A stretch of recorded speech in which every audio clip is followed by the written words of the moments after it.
नमस्कार, घटना चक्र बुक वीडियो के इस शैक्षणिक मंच पर आपका स्वागत है। हमारा उद्देश्य है ज्ञान को सरल, स्पष्ट और सुलभ रूप में आप तक पहुंचाना। आइए आरंभ करते हैं अध्ययन और सफलता की इस यात्रा को। नमस्कार। तो साल 2025 भारत के लिए क्या कुछ खास लेकर आ रहा है? आज हम कुछ ऐसे बड़े मील के पत्थरों पर नजर डालने वाले हैं जो दिखा रहे हैं कि देश शिक्षा से लेकर टेक्नोलॉजी तक हर फील्ड में कितनी तेजी से अपनी पहचान बना रहा है। तो सवाल यही उठता है कि 2025 में वो कौन से क्षेत्र हैं जहां भारत वाकई में अपनी छाप छोड़ रहा है। और देखिए, ये सिर्फ एक साल का लेखा जोखा नहीं है, बल्कि ये वो कामयाबियां हैं जो आने वाले कल की नींव रख रही हैं। तो चलिए इन्हें एक एक करके समझते हैं। इस सफर में हम 4 मेन स्टॉप्स पर रुकेंगे। सबसे पहले देखेंगे कि शिक्षा में क्या कमाल हो रहा है, फिर डिजिटल इंडिया की रफ्तार कैसी है, इसके बाद कंस्ट्रक्शन और इंफ्रास्ट्रक्चर में क्या नया है, और आखिर में दुनिया भर में स्वास्थ्य के मंच पर भारत की भूमिका कितनी मजबूत हो रही है। कहते हैं ना, किसी भी देश की तरक्की की बुनियाद उसकी शिक्षा और रिसर्च में होती है। तो चलिए शुरुआत बिल्कुल यहीं से करते हैं। देखते हैं कि 2025 में भारत इस मोर्चे पर कहाँ खड़ा है।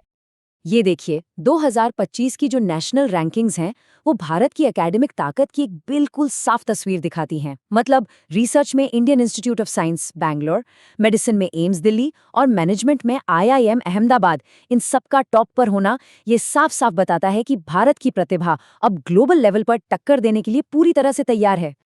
अच्छा, बेहतरीन शिक्षा का असर वो सीधे सीधे टेक्नोलॉजी की दुनिया में दिखता है ना? तो अब हम उस एरिया में चलते हैं जो हम सबकी रोजमर्रा की जिंदगी को बदल रहा है। जी हाँ, बात हो रही है डिजिटल इंडिया की। 2000 ये सिर्फ एक नंबर नहीं है। सोचिए, ये उन सरकारी सेवाओं की संख्या है जो अब सीधे लोगों के फोन या कंप्यूटर पर मौजूद है। डिजिटल इंडिया मिशन के तहत इसका मतलब क्या है? कम चक्कर, ज्यादा ट्रांसपेरेंसी और सरकार तक आसान पहुंच। कितना बड़ा बदलाव है। और डिजिटल तरक्की का एक और बड़ा सिंबल है IPPB दिवस। ये क्या है? ये है इंडिया पोस्ट पेमेंट्स बैंक का स्थापना दिवस। एक ऐसी पहल जो बैंकिंग सेवाओं को देश के दूर दराज के गांवों तक ले जा रही है। मतलब फाइनेंशियल इंक्लूजन अब जमीनी स्तर पर हकीकत बन रहा है। और हाँ, जहां भविष्य की टेक्नोलॉजी पर बात होती है, वो मंच है नवा इंडिया मोबाइल कांग्रेस। अक्टूबर 2025 में दिल्ली में होने वाला ये इवेंट, ये सिर्फ एक कॉन्फ्रेंस नहीं है, बल्कि ये वो जगह है जहां भारत के डिजिटल कल की दिशा तय होती है। तो डिजिटल तरक्की तो हो ही रही है, लेकिन इसके साथ साथ देश का जो फिजिकल लैंडस्केप है वो भी तो बदल रहा है। तो अब बात करते हैं कंस्ट्रक्शन और इंफ्रास्ट्रक्चर की, जहां भारत की तरक्की जमीन पर साफ साफ दिख रही है। अगस्त 2025, नोएडा। यहाँ भारत का पहला टेम्पर्ड ग्लास मैन्युफैक्चरिंग प्लांट शुरू हुआ। ये मेक इन इंडिया के लिए एक बहुत बड़ी जीत है। क्यों? क्योंकि इससे इंपोर्ट पर हमारी निर्भरता कम होती है और डोमेस्टिक प्रोडक्शन को एक नई मजबूती मिलती है। अब जरा हाईवे पर यात्रा करने के अनुभव के बारे में सोचिए। वो टोल प्लाजा पर रुकने का झंझट अब खत्म। ये जो नई मल्टी लेन फ्री फ्लो यानी MLFF टोलिंग सिस्टम है ना, इससे गाड़ियां बिना रुके गुजरेंगी और पेमेंट अपने आप हो जाएगा। गुजरात में इसकी शुरुआत हो रही है और ये टेक्नोलॉजी हमारे सफर को वाकई में बहुत तेज और आसान बना देगी। तो भारत की ये जो तरक्की है, ये सिर्फ अपनी सीमाओं के अंदर ही नहीं है।